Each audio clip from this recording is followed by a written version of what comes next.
Hi Josh. Hey Somek.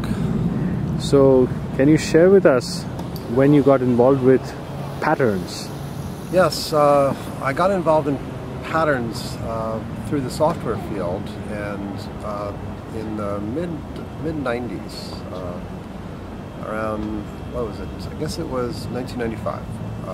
I came across the book Design Patterns by 4 authors, which just changed my world in the software design field. That quickly led me to Christopher Alexander's work. Christopher Alexander wrote, well, with others, he wrote a wonderful book called A Pattern Language. He wrote a variety of books. He wrote The Nature of Order, which is a 4-volume series that's more of his modern thinking. And one of his earliest books was written when he was 29, called Notes on the Synthesis of Form. Just a brilliant man, taught at UC Berkeley for decades, I believe over 3 decades. So he wrote this book, A Pattern Language, which I bought, and 253 patterns in this volume that simply blew me away. When I picked up, it's the kind of volume you pick up and you could just read a couple patterns real quick. It's very approachable. In fact, it was meant to help people, regular people, help design their own houses or neighborhoods, because it doesn't all have to be the decisions of architects. It's a fundamental belief of Alexander. So one of the first ones that blew me away was called Pools of Light. And the idea is, if you look within a cafe or something like that, or a restaurant, you'll often see a table. And where's the light source coming from? A lot of times the light source will be away from where the table is. In other words, it's not directly in the center of the table bringing people together. It's away from that. So what he said was, it's important to make the light source be above the table right there in the center so that it draws people together. And once I read that, my world changed. I just started looking around the world, seeing where that was being used and where it wasn't being used, and trying to sense the differences. And of course, throughout my home, we'd always make sure that light was above the table. Something's that simple, and yet a profound impact upon the way we interact with our fellow human beings. Amazing. Then another one called Different Chairs, where he notices that in the world, in the modern world, you get a lot of places where all the chairs are the same. A dining room set, every chair is the exact same thing. And yet, most people are different sizes, different shapes, they have different preferences. How come we don't have different kinds of chairs in these, high traffic areas of our homes, or in cafes? So just wonderful, brilliant insights in this book that, touch you. And I started to get deeper and deeper into what was being written about. And Alexander wrote A Pattern Language with 2 other authors and 3 other people that helped. So it's filled with wonderful wisdom, but also research. They don't just rely on, clever ideas, or they actually go around the world looking at how architecture was done, from the room, how you furnish a room, all the way up to how do you create a vibrant city. And they rated their patterns. So a pattern would either have 0 stars, or 1 star, or 2 stars. And that was important, because if it had 2 stars, it means they felt that they had found a universal pattern. That despite the culture, from India to Japan to any place in the world, that would still apply across all human interactions that everyone would enjoy. So you look at some of these 2-star patterns and say, they've really reached something deep here. One of them is called Light on 2 sides of every room. And if you walk into a room where there's only 1 light source coming in, they typically find that is not the kind of room people gravitate towards.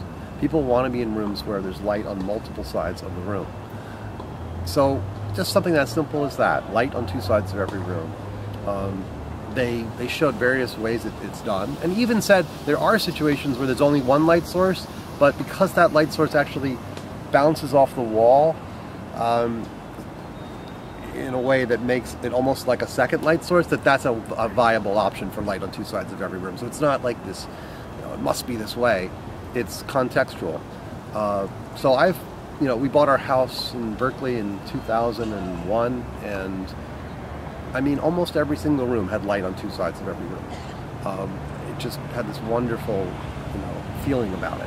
And in fact, the few improvements we've made to the house have increased the light from that. So it's coming back to the research. What blows me away about this is that good Alexandrian patterns are filled with references to other researchers or other, articles that prove the point of the pattern, or they do their own research. They had students from UC Berkeley going to various benches around town, around Berkeley, and measuring, how many people sit on those benches, and what is the wind the wind speed, and what is the sun doing there, how amount of shade, just measuring all of these things to see which benches are popular and which ones are not popular. And it's part of one of the patterns he writes about. I think it's called sitting place, to describe what a sitting place is like that has life to it, versus one that's just badly designed and no one really wants to sit there. Fascinating stuff. One of the things I love about the way the patterns are written is that they really tie into emotion. They have pictures, they have big bold sentences in a large bold font that talk about what's wrong. For example, back to the different chairs, they'll say that in many modern environments all the chairs are the same, and yet we all are different and have different preferences and different body types. And you read that and you go, wow, he's right, that's really wrong. And then you read later on, and then you get to a final bold sentence at the end saying, furnish your places with different chairs, some with armrests, some without armrests, some cushiony, some hard surfaces, whatever. It's just extremely clear what they're getting at, because you understand both what's missing and what's needed to make the place more whole and more filled with life. So there's a true art to writing good patterns, and I think the source for learning how to write good patterns is the book, A Pattern Language. If you do a thorough analysis of how they write those patterns, or just study them and see what are they doing and try to emulate that, you'll be writing good patterns. It's a fantastic way to capture knowledge. It's not easy though. It took them at least over 7 or 8 years to write A Pattern Language, starting in the late 60s. And again, that's a group of people. I find a group of people are better off writing a pattern language than one person alone, because there's a lot of work to be done. And typically you want to pick something that's worthy of becoming a pattern language, something that is going to take you years to work on and will have a lasting impact on the world. So that's part of what I love about a pattern language, and glad to share that with you. So Josh, can you share how patterns about architecture, brick and mortar architecture, ended up influencing software architecture? Yes, I think the book of pattern language started influencing software people as early as the late 60s, early 70s. There were drafts of a pattern language floating around the west coast of the US, and I'm told that people were influenced by Alexander, even from his earliest books in the software field. Tom DeMarco mentions that they were being influenced by Alexander way back. But then there were a new crowd of software folks started getting influenced in the mid to late 80s.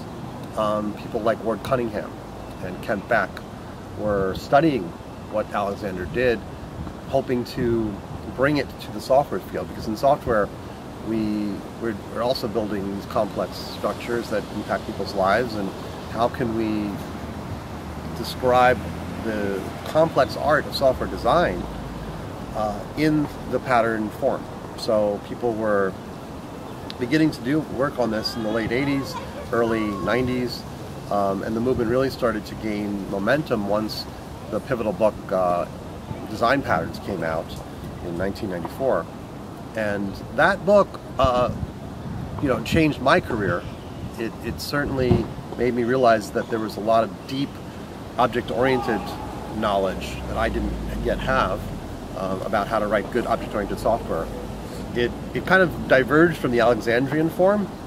So it didn't produce what is called a pattern language, which is starting from something very high level all the way down to something as low level as, you know, the kinds of seats to pick for a room, and at the very top starting with what kind of city or world do we want to produce, and anything in between.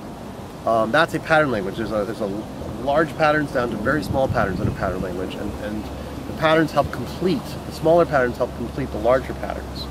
So you'll often see, you do see references in every pattern to the patterns above it in the language and the patterns below it in the language, which again are interrelated, intermixed. Design patterns, which was the book that really made patterns popular in the software field, is different from that. It's more of a catalog of patterns. And extremely useful, but the connection to the deeper level of thinking around a pattern language was not there. And the more I dove into this in the software field, the more I realized that, you know, we could get even a deeper level of knowledge transfer in software design if we use this pattern language approach. That said, it's hard. It's hard, it takes years to do it right, and most people in the software field were more interested in getting something out faster than that. So we tended to not see that many pattern languages written around software design, software.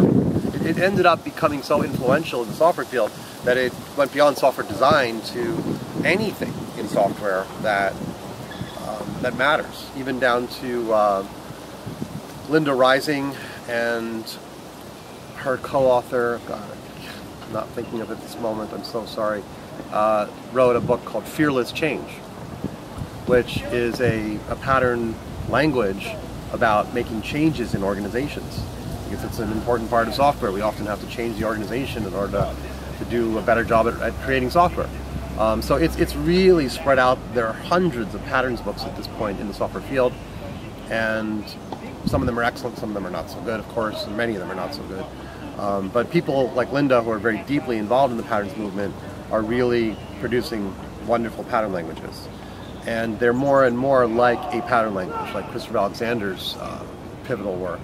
So it has had a profound impact on the design, on software and the software movement.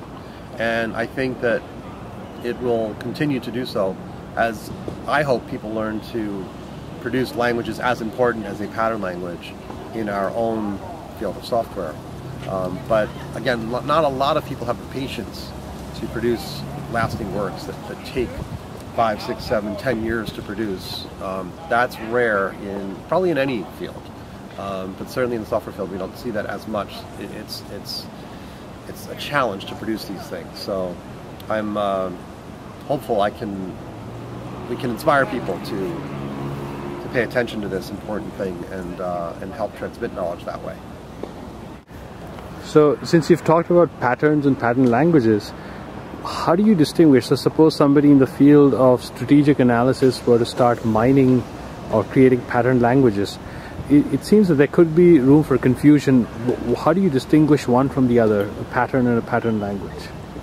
Yeah, a pattern is something that is a piece of wisdom that stands on its own. It's useful on its own. However, in a larger pattern language, we see that ideas are interconnected. Wisdom is interconnected. If you're going to create a community, right?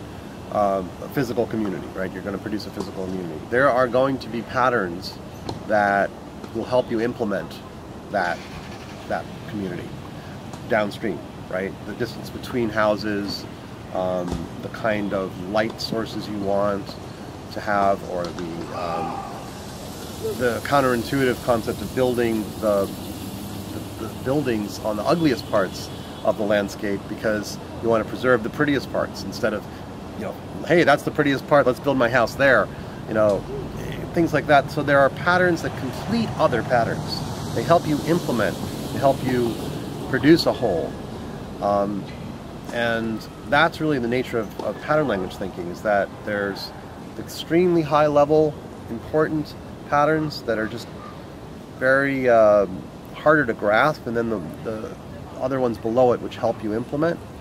It's really done like that. It takes some real study to see how it's done. It's a little hard for me to describe it perfectly, but you can trust me that pattern languages are far more powerful than just individual patterns. Catalogs of patterns, they're very useful. I've created some myself, but my best works are in true pattern languages that really try to give a network of knowledge through the pattern language. So pattern language, in a sense, is an ecosystem within which the patterns live and interact. You could definitely say that. Absolutely, absolutely. And it's also important to come back to those asterisks, stars. Some of the patterns in the language will have a feeling that we don't really know yet if this is a universal thing.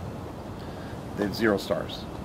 Others, we're kind of think so, that in some places we think we've captured that universal idea, and then if there's 2 asterisks or stars, we think we've found something that is universally true. There are many ways to implement it, right? That's important. There's a pattern called window places, and it's about where people want to be able to sit next to a window. Even a window, sometimes there are seats built into the window. Those are wonderful. But sometimes people just create their own window space, a window place, a place where they can sit. And Alexander shows 3 or 4 or 5 different ways it's done that are all valid, but all very different. And all of those implementations are manifestations of that pattern, window place. So they have 2 stars on that one. I believe it's called window place. I might have the name slightly wrong, but that pattern has identified a universal truth. Regardless of where you are in the world, people want to sit next to a window and look out and be around that light and congregate there. So those are the most important patterns, and you don't always just find out what those are. It takes a little bit of time. So again, a pattern language is this network of patterns that help complete each other or describe what's above the pattern, and some are going to be well researched and well thought out. Others are a little more experimental. You designate with the asterisks, and it's all intended to be an evolving process, evolving work. I don't think you can write a pattern language, and just say, hey, this is it. It's going to take time to mature, take lots of different people to review it. We, in the patterns community in the software field, we have what are called writers' workshops. Dick Gabriel brought this to the software field from a field he studied, which was poetry. He went to school and became a poet, studying at some great schools for poetry, and brought the writer's workshop approach to writing software patterns or pattern languages. And so that culture is one that is helping review people's patterns or pattern languages, giving feedback, being very supportive to help produce a great piece of work, and it matures over time. So,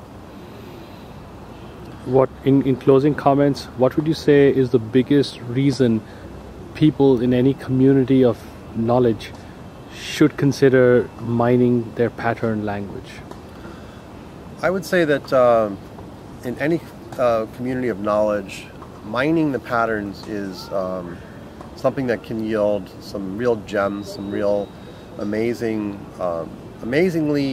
sticky ideas. Okay, knowledge work is very nebulous at times. It's very hard to give people a bunch of knowledge. It takes time to accumulate it all.